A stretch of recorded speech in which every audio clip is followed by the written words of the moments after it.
Another day and another new brand arrives on our roads. Of course, it's going to have just 3 letters in its name, like so many others do. We've had BYD, LDV, GMW, and now we've got KGM. Now, KGM is the new label for Ssangyong, and the first vehicle to hit our shores with that label on is this mid-size SUV called the Torres.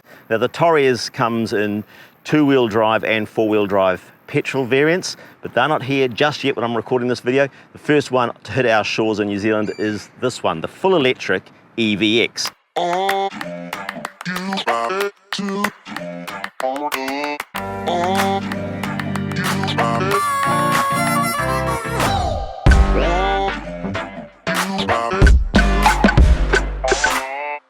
Starting on the outside, let's have a look at some of the exterior styling and design cues.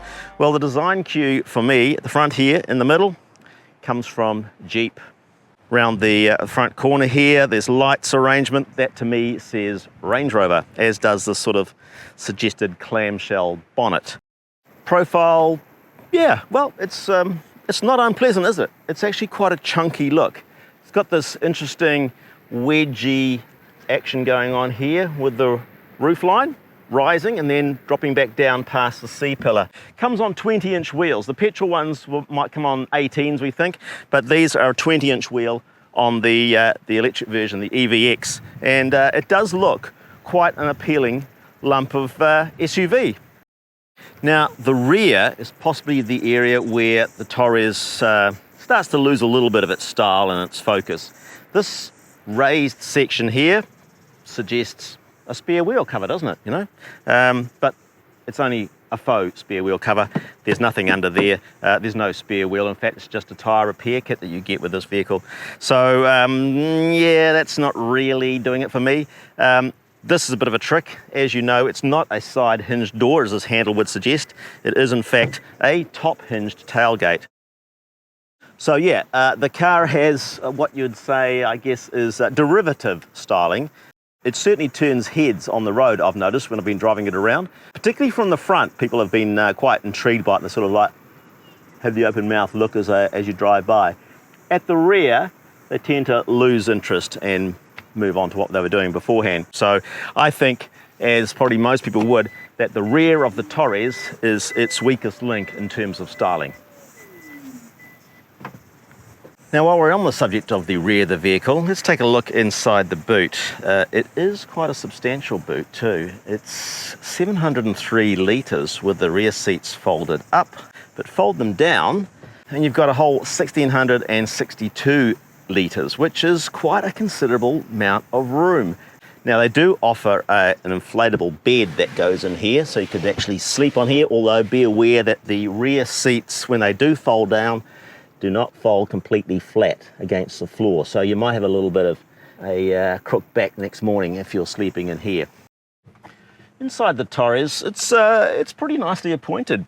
It's all very minimalist in terms of styling, of course. Hardly any buttons. In fact, the only button outside of the start button and the hazard flashes are the buttons on the steering wheel spokes, and there's a few of those. Fortunately, you can turn on and off quite easily the self-centering of the lane keeping assist. Woe betide you if you try and change lanes without using your blinkers, because it'll let you know. A lot of that functionality is fine-tunable through the display here, but to have on-off button on the steering wheel spoke, very handy. It's quite a nice display, although I'm finding that some of the lettering is quite small, quite difficult to read. There's not much in the way of sun shelter, or in fact no sun shading on the screen. So depending on the angle of the sun when you're driving during the daytime, it can be quite difficult to read some of the information on the screen here. But generally, it's quite nice. There's obviously ambient lighting strips along here, and you can fine-tune the colour of those to your mood, all that sort of nonsense, frankly, but I guess some people might find there's some value in that. Paddles behind the steering wheel. Of course, there's no gears, no transmission in this, being a fully electric vehicle. All they do is they adjust the regenerative braking. So you can have less regenerative braking, or on the left, dial up to the maximum level, which is level 3. Now, one criticism of the car, well, in fact 2 I suppose, is it doesn't remember where you prefer to have your regenerative braking set, so if you lock the car, come back to it, hop in again, it'll go to a default position for the regenerative braking, which can take you by surprise when you come to your first slowdown situation, because it may not slow as quickly as you prefer to slow. So I wish it would remember your memory for regenerative braking. And the other thing that's a little bit of a drag is it does not have one pedal driving. So although the car will slow right down, it will not come to a complete stop. And you always have to use the brake pedal to finish off your braking maneuvers. So that's a bit of a drag, because one pedal driving is just the best thing about electric vehicles, frankly. I wish it had a couple of extra buttons in here, a couple of extra knobs for fine-tuning things like the radio frequency or volume, air conditioning, temperatures, things like that. Those things that you do 5-10 times a day would be really nice to have access on manual analog knobs, or toggle switches at least. Going into the screen all the time, yes, there are some shortcuts, but things are not always intuitive in terms of the operating system on the screen here, although I got to say it does have a hell of a lot of functionality available to it, so that's good. The car has inductive phone charging. It does have Apple CarPlay and Android Auto. They both have to be cabled to operate, and the pain of it is you need to do that because the car does not have inbuilt navigation, which is a bit of a shortcoming, frankly, these days. Generally, materials are good, though. I think, well, the seats, for instance, the electric seats on the front, passenger and driver, both heated, both electrically vented as well. The rear seats are also heated. Quite comfortable, quite a firm seat, not particularly supportive, but, you know, it's standard mid-size SUV fare. The doors, you'll notice, open pretty wide, so that's good for egress and entry. It's got plenty of headroom, and in the back as well. One little thing you'll notice on the passenger's front seat here, there's a couple of little toggle switches that allow the rear seat passengers to move both the backrest and or the actual squab of the seat forward too. Apparently in Korea, where of course this car is manufactured, it's very cool to be sitting in the back of the car and being driven around. It's probably a bit cool like that here, isn't it? Rear seat passengers really got a lot of leg room available, good foot room too underneath these seats. You've got pockets on the back of the seats, a big one for maps, remember those, and maybe a phone pocket down the bottom here as well. Got these arrangements on the back of the headrests, which could take a coat or a coat hanger, and I believe the little rubber feet inside there could secure an iPad or something there for entertainment of the backseat passengers.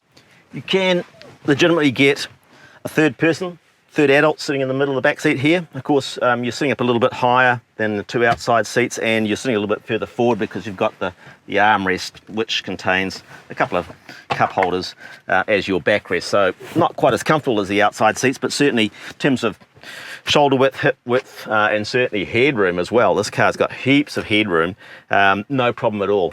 And it just is such a voluminous car inside here. It's quite good. It's very efficient packaging. This high roofline really gives, even though it's got dark headlining, this high roofline does help give it an airier feel. And there's no doubt that there's a lot of volume in this Torres EVX.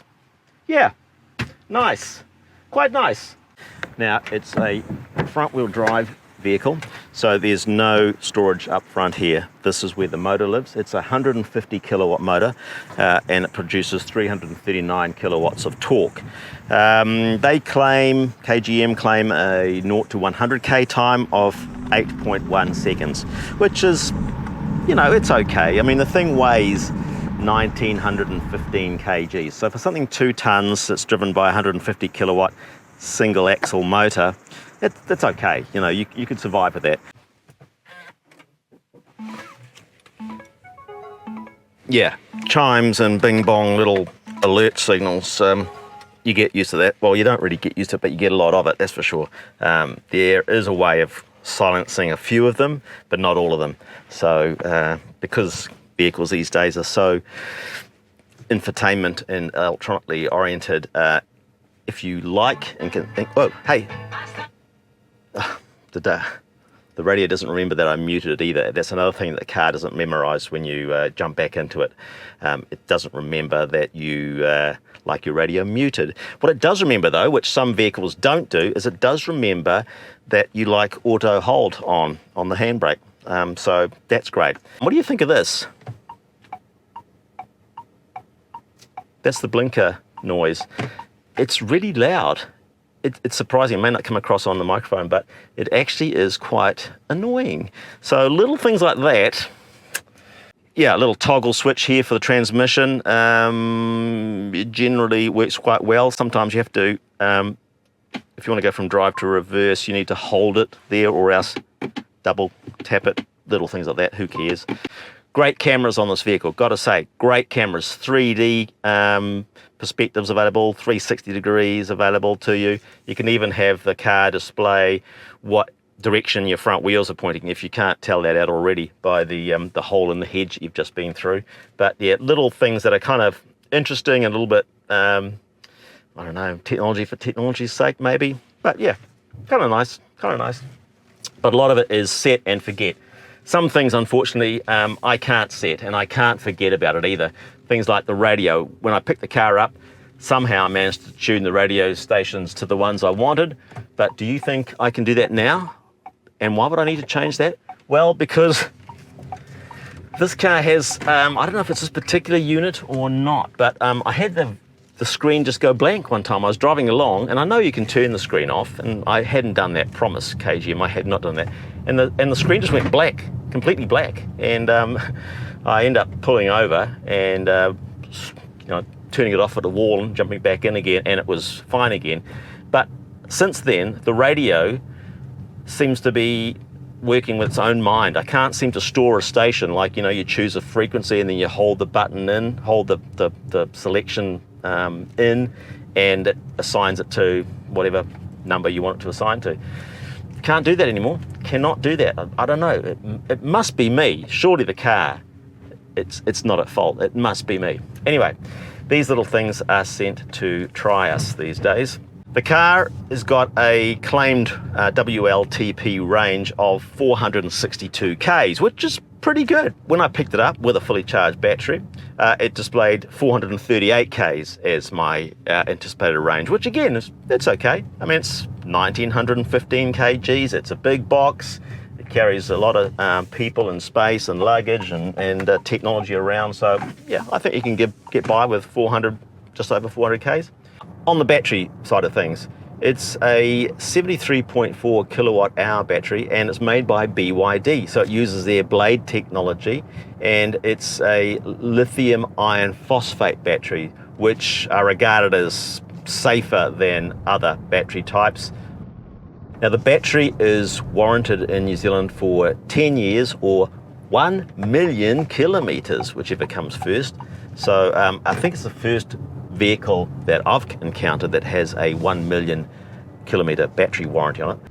The rest of the vehicle has a 5-year, 150,000 K warranty to it. It doesn't come with any option for me to charge it up at home if I need to top it up. So the only charging option it's got is fast charger. And I don't have a fast charge at home. In fact, KGM are encouraging people to have a fast charger installed in their homes. They've got an arrangement with NVX for a 7 kilowatt charger that that costs about $3,000, just under $3,000, I think, as long as your home wiring can take it. So, there's another chime we'll talk about. So to not be able to have trickle charging, that's a bit of a drag. But what does come as standard equipment on the KGM Torres EVX is vehicle to load. So a little plug in the boot, you can whack that into your charging port on the side of the car, and it'll feed 3-pin plug appliances out of that. You can run your toaster or your heated rollers or your airbed compressor, whatever you want to do when you go camping. But on that, you won't be camping too far away from civilization, because remember, this thing is only a front wheel drive vehicle. So although it looks kind of off-roady and tough, and it's got those plastic wheel arch covers and it's got the relatively high looking ride height, it doesn't have a particularly great ground clearance. But yeah, only two-wheel drive, so you're not going to go too far off the beaten track in case you get bogged down. And with it being a front-wheel drive vehicle, it does have problems with traction, more so than you would expect on a similar sized internal combustion engine vehicle, because it's got so much torque. It's got 339 newton meters of torque. So if you bury the right pedal, you're going to light up those front wheels. And yeah, there's still torque steer that comes through the steering wheel as well. So it's, as a dynamic device, it's okay, but just okay. Even for a mid-size SUV, it's not particularly connected to the road in terms of driver feedback. The steering is relatively, yeah, feels disconnected from the front wheels. Maybe that's why it's got this little display that shows you where your front wheels are pointing.